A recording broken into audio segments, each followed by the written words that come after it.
Angel Ribo, welcome to the Human Capital Innovations Podcast. Thank you very much for having me, Jonathan. Yeah, it's a pleasure. I'm excited to have this conversation with you today, where we'll be exploring common leadership mistakes, the blind spots that corporate leaders and CEOs often have, and how they can pivot in times of crisis. You join us from Texas. Of course, I'm here in Utah.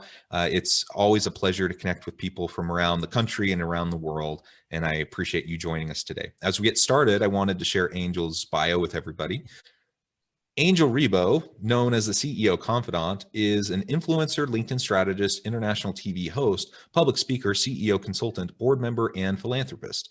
In the last 21 years, Angel has helped more than 1,500 CEOs in 33 different countries to accelerate the growth of their businesses. He was born in Barcelona, and he has lived in 8 countries and speaks 5 languages. Established entrepreneurs and corporate CEOs hire Angel to bridge the gap globally for expansion and exposure to grow their businesses. Angel sits on the board of the Evolutionary Business Council, an organization with more than 350 global transformational leaders with a combined reach of well over 600 million people. Angel is based in Texas, and early in 2017, he launched his international foundation, Wisdom for Kids, and he has helped more than 1,000 underprivileged kids in Latin America become entrepreneurs using their local resources. See Angel Ribo on all of his social media outlets. And I'm, again, really excited to talk with you today. Angel, is there anything else you would like to share with listeners by way of background or personal context before we launch into the conversation today? No, well, thank you very much for taking so much time to read my bio. Maybe to say something which is not there, but it's who I am really, and I consider myself to be the connector of the unconnected. I consider myself someone who is able, or who's here in this, day and time to really help people that are unconnected today to get connected. Yeah, I love that. I think we need more of that. We need more bridge builders. We need more connectors in this ever increasingly messy and complicated world. We just need those connections. We need more people we can lean on and rely on. And so the work that you're doing is wonderful. Thank you. And it's amazing the reach that you've had over the course of your career, the number of executives and CEOs you've had the opportunity to coach and mentor and consult with. And I really think that's where it's at in terms of making a broad impact. When we can influence leaders who in turn can then reach out and influence their organizations, the impact can be incredible. It's true. And we tend to underestimate, sorry to interrupt you, but it's so important. It's so important to remember that we every single human being, every one of us can really make a difference and influence and impact the world and impact everybody around us just by being ourselves, by being fully present in everything that we do. So it's much easier. To be honest, 5 years ago when I started my own entrepreneurial journey, I had no idea of those things until I really sat down one day and I started counting them. Because when you are so busy and so distracted with your everyday life, you don't really I never took stock of my life, like literally, until someone said, "Hey, Angel, come on, give yourself a break," because we're very hard on ourselves. So yeah, absolutely. So, we all have this ability and this possibility, really, opportunity is the right word, to influence the world and change the world every single day, all of us. Yeah, absolutely. I believe that as well. And whether we're consulting with CEOs or we're helping those around us in our neighborhoods, our friends, our family, people on our teams at work, we all have influence. We all have the opportunity to impact those around us. So I think that's a really important reminder and a really good message. So as we launch into the conversation today, I thought maybe we could start with some of the most common mistakes that you see corporate CEOs making on a regular basis. Yes. So obviously, I would say that every single CEO is as human as we are. Any of us is, and every single CEO has had their own journey and their own experience. So at the end of the day, maybe the only difference between we mortals and ourselves, between themselves and ourselves, is that they have a larger area of responsibility. Okay, they're responsible for millions, probably millions or billions of dollars, right? They have a large teams in general, right? And obviously they have to make sure that they serve their shareholders, because at the end of the day, every single organization, regardless of the size, they are serving their organization, they are serving their shareholders, and that who are the ones that put the money in the first place. So they own themselves to the board, who is making sure that consistently those shareholders receive this value. So the first blind spot I would like to say, because I like to ask questions, the same as you. I like to ask a lot of questions. I like to launch a lot of surveys, and I always ask, what's the most difficult, what's the most important challenge you have in your company right now? And I kept on doing this last year, 2020. I kept on doing this. Why am I mentioning this? Is because consistently, I always find that the number one area of concern is their teams, is the people around them. Because there's this gap, typically between the board and the CEO, they're pretty aligned, but there's this gap between the CEO and the rest of the C-suite. And there's a big, massive gap between the C-suite and the rest of the company, regardless of the size. And this is one of the most important blind spots. And how does that translate, let's say downstream into the rest of the organization? Is that really the rest of the, employees or the rest of the team are not really fully aware of the financial implications of those business decisions. What does that mean? Do they really, before making a decision, how much of the organization really knows? How is that going to be going up, crawling up in the organization and actually adding equity to that corporation? That sounds like a little bit weird, but it's in reality, every single employee should be fully aligned. Every single employee should be fully aligned, so that every single business decision that they make should be made in a way in which the equity of the company increases. Okay. And I have to say that there's this misunderstanding, or let's say, contrary to common belief, that profits are bad, and the larger the corporation. And as you know, I'm the same as you. I love to build bridges as opposed to burning them. But the reality is that profits by themselves are not bad, because this organization exists because someone risked their money at some point, right? So I would say, if you can make some sort of judgment, you can maybe judge about what are those profits being used for, right? So aligning the entire organization in order to make sure that they are fully aware of the financial implications of the business decisions, that obviously they know how to do this, because it's easy to say it, but how do you actually have an organization that are fully aware to do that? And the best organizations last year, they kept on investing in their employees. The best organizations last year, regardless of the industry, regardless of the geography, the best companies out there and the best CEOs, what they did is they kept on investing in their employees to make sure that this engagement, which is typically criticized, again, something else that is every single, 76% of employees in the US are not engaged.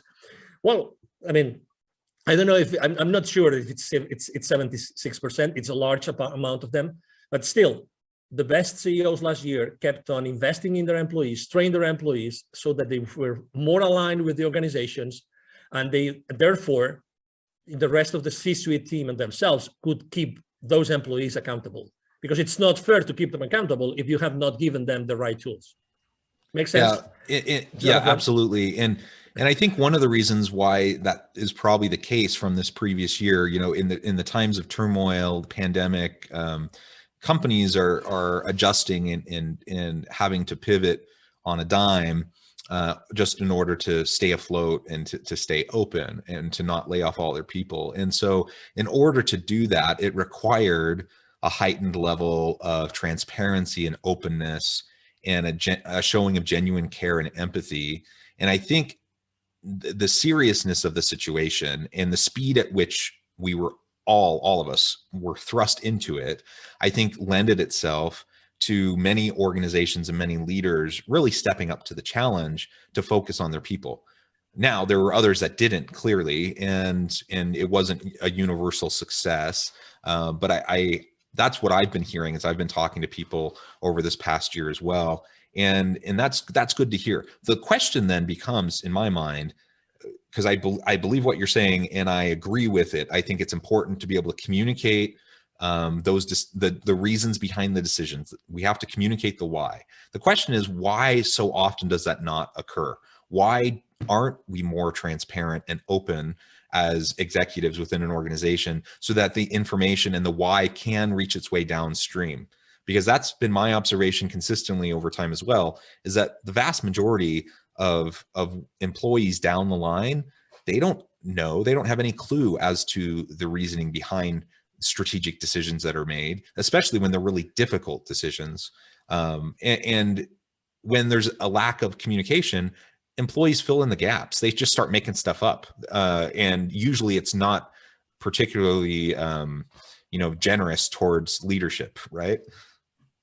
Yes, obviously, I believe that genuinely every single business leader wants to do good and wants to be good, not only with themselves, but also for with their organizations. Okay, so I'm going to take that as a starting point of this to answer your question.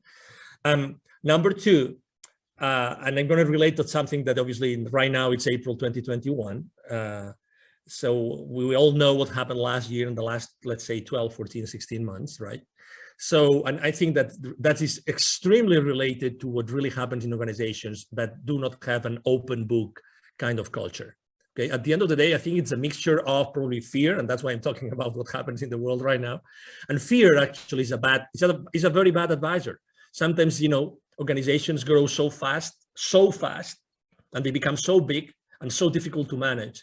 But unfortunately, as business leaders, we tend to think that, oh, no. I mean, this is too complicated. We cannot involve the rest of human beings in this organization to actually be able to understand this and make those decisions.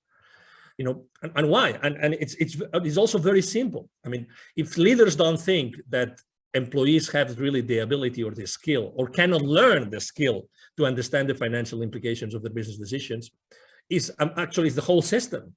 And as you know, how many people are making money out there, out of the depths of most of the American population? What I'm trying to say is that we, as individuals, even as professionals, we receive throughout our professional lives very limited financial literacy information, very, very limited.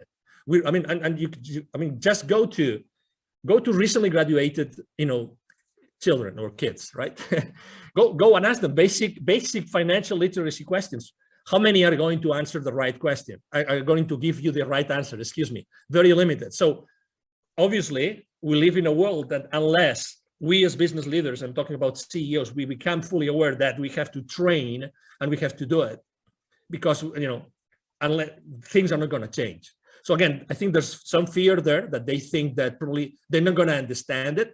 Obviously, there's some mistrust. And again, remember, CEOs or business leaders are human beings.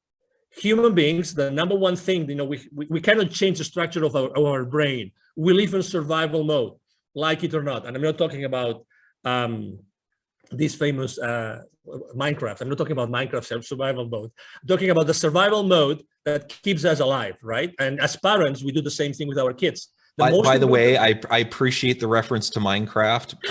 My two little boys love playing in survival mode on Minecraft. So that's a nice little aside. Yeah, absolutely. That's why I like to mention it. So we live in survival mode. So we tend to protect ourselves and we tend to protect our small boxes. We live in boxes. We live our lives creating boxes in which we perceive we are free and safe. All the time. We are always looking for, feeling safe, right? So, okay, so what can we do? I think the number one is becoming aware of the problem. Once we know that the problem is this one, the second is little by little, close those gaps that I mentioned before. And the gaps and as soon as you start, closing those gaps, you will realize that everybody fully empowered can actually keep on increasing shareholder value nonstop. And it looks like we're talking about large corporations. That applies to the small, 5, 10, 15 employees, mom and pop, brick and mortar, business. It's the same thing. Actually, this week, I forgot who that was, a very famous, food industry franchisee. There was in all the news, there was this, big announcement. Franchisees are not happy, blah, blah, blah. I mean, I obviously, it's unfortunate that went to the media, but I'm sure that this company is trying to do a great job of keeping all their franchisees, afloat. But the thing is, what's the right thing? What's the right set of skills that you give those franchisees in order to survive in a place in which, for the last 16 months, the consumption of food by every one of us has changed. The way we consume food, the way we go to the market to buy food has changed. So the fast food industry has also changed. So again, it's the same thing. Are we caring enough about giving everybody around us, all our teams, all of our partners and franchisees and channel partners, the right set of skills so that they can stay consistently afloat? So the answer is probably no. But can we do it? Of course. First, become aware. Second, make sure that you consistently are trying to close that gap. Yeah, and so you've already kind of alluded to some of the blind spots. So mistakes often occur. Well, sometimes it occurs due to negligence. Sometimes it occurs by no fault to anyone. It just kind of external pressures happen and mistakes happen. But sometimes it really is blind spots. Like, you just have no idea. You don't know what you don't know. Exactly. And you're in these new complex situations. You're being generous and assuming the best case scenario for leaders, that they're just doing the best they know how, but they have a blind spot. So you've already kind of acknowledged what a couple of those might be, and how acknowledgement and awareness is probably the first step. How do you increase that level of awareness when you do have blind spots that are hindering your ability to lead effectively? Yeah, I have a business mantra that I use both with entrepreneurs and with corporate CEOs, and that is take imperfect action now. I like, take imperfect action now. Okay. So again, since day one, the first time we hit a kindergarten place, it's perfection, right? I mean, we have to learn everything, and everything has to be perfect, has to look perfect, right? I mean, you name it, right? So in reality, perfection is one of the most important deterrents of anything that we do. So I think that the first thing that we have to do is, as business leaders, become aware that we have to start exploring many other possibilities. I would say that the larger the organization, the more complex they become. I like to use simplicity. One of the main reasons why this is happening, all the blind spots we have been talking about, is because there's a lack of clarity. With a lot of many different issues and so many moving parts to achieve certain goals that the board is telling you to do or to achieve, you lack clarity. So there's so many routes, there's so many things to do. And then with lack of clarity comes complexity along with it, like all come together. That's why I like to talk about in terms of simplicity. Take very simple ideas, use something called the deprivation test, which is try to stop doing all those things. What would happen in my company if I stopped doing A, B, C, D, and E? And analyze every single thing, literally. Start analyzing the top, let's say, I don't know, the top 10, 20, 30 different processes that are in place in any given organization. What if I eliminated that whole entire process? What would happen? That whole entire process. You would have so many surprises, Jonathan. So many surprises that we are doing things that we shouldn't be doing, but we just have been doing it. And we are so amazing as human beings that we can do the most, or we can do so many wrong things more and more efficiently every single day. It's crazy. Every single day, we are the masters of inefficiency by doing the wrong thing more efficiently every single day. It's crazy stuff. But that's, again, it's human beings. It's survival mode, So that's what I found every single day. That's why simplicity and immediately taking action and becoming aware of those things that really are not adding enough value.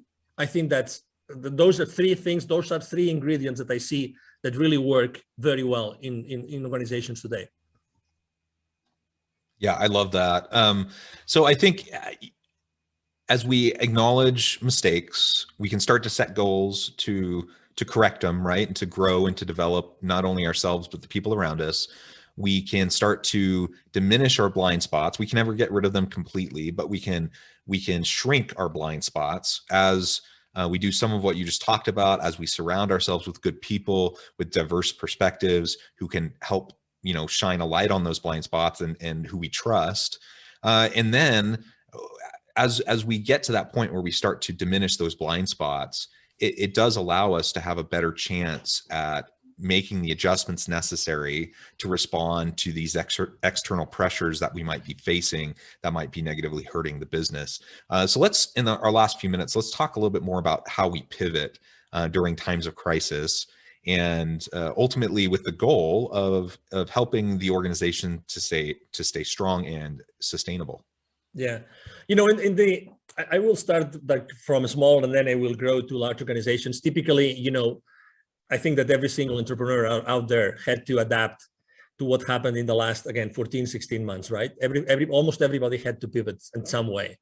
And the way we did it is, I always talk about 4 different things when someone wants or needs to pivot. Number 1 is, what are you really enthusiastic about? What's your passion? That's number 1. Number 2, it's what you are an expert on. What your organization or what yourself, you are really good in doing, and everybody out there acknowledges that you're really good in doing that.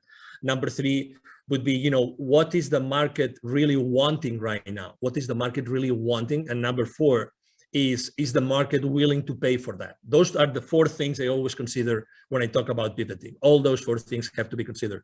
If you are an entrepreneur, the passion part plays a more important role, just because you are, let's say, you're closer to, when the rubber hits the road, right? You are much closer to making decisions, and those decisions transpire to smaller organizations faster, right? But when there are larger organizations, basically, exactly what your expertise is, and that's the main thing. That's the main thing that happened last year, right? And I'm not going to talk about declining revenues in most of the industries, but I'm going to talk about how last year the markets changed.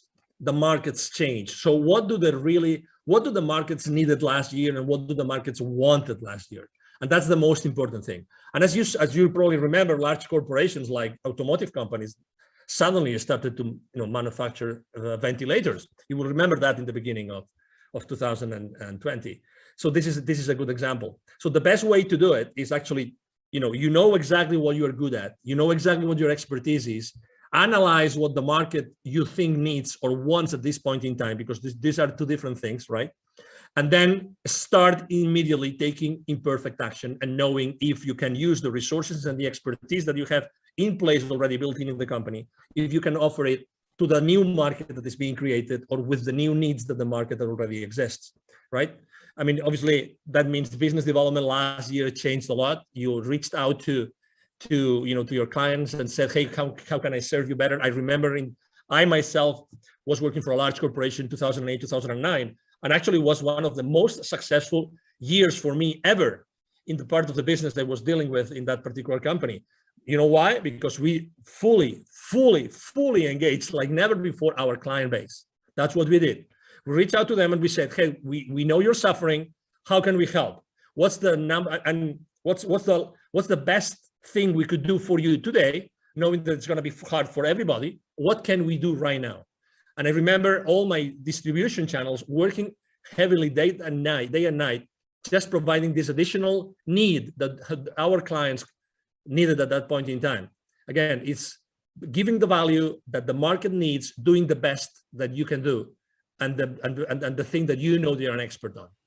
Yeah. Those are great questions to be asking as we think about how to pivot and the strategy around that, and focusing on your channels, focusing on your customers, focusing on the value you bring to the market is always important. The other thing that you've said multiple times today that I think is really worth spotlighting is this idea that we need to move forward. We need to take a step into the darkness. We need to act, even if it's not perfect.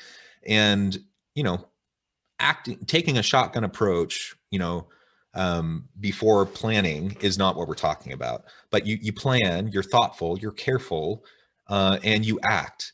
And as long as you have built-in mechanisms to iterate, so you can learn, you have feedback loops and you can learn as you go, then the action becomes an opportunity for learning. And even if things don't work, you've learned, you refine, you iterate, now you keep acting, and you can build the plane while you're flying it, so to speak. And I think that's a really important reminder and a good lesson for people, especially those who might have perfectionistic tendencies.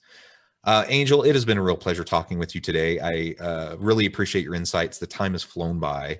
Before we close, I did want to give you a chance to share with listeners how they can get connected with you, find out more about your business, and then give us the final word on the topic for today.